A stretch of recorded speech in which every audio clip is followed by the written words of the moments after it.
Hello বন্ধুরা, তোমরা সবাই কেমন আছো? আশা করি ভালো আছো। আজকে চলে এসেছি নতুন একটা ভিডিও নিয়ে। আজকে তোমাদের দেখাবো একটা নাইটি দিয়ে আমি কিভাবে দুটো কোল বালিশের কভার বানাবো। এবার দেখো, নাইটিটাকে আমি কেটে নিয়েছি। কাটার পরে এর মুখগুলো সেলাই করে নিয়েছি। এর তলায় যে গোলটা দেয়া থাকে সেটাও সেলাই করে নিয়েছি। এগুলো সব আমি নিজে হাতে সেলাই করেছি। এর যেই দিক দিয়ে ফিতা পরানো হবে সেই মুখটাকে একবার সেলাই করেছি, তার উপর দিয়ে আবার ডবল করে সেলাই করে নিচ্ছি, যাতে বোঝা যায় না, দেখে মনে হয় যেন অনেকটা মেশিনে সেলাইয়ের মতো। পুরোপুরি না হলেও একটু হলেও মনে হবে। তাই এবার দেখো, আমি ফিতা পরিয়ে নিয়েছি। আমার কোলবালিশের কভার রেডি হয়ে গেছে।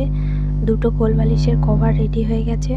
তোমরা দেখো, দেখে বলো কেমন লাগছে। এই যে কোলবালিশ দুটোতে পরানো হয়ে গেছে। তোমরা দেখে বলো কেমন লাগছে। যদি ভালো লেগে থাকে সাবস্ক্রাইব করে পাশে থেকো।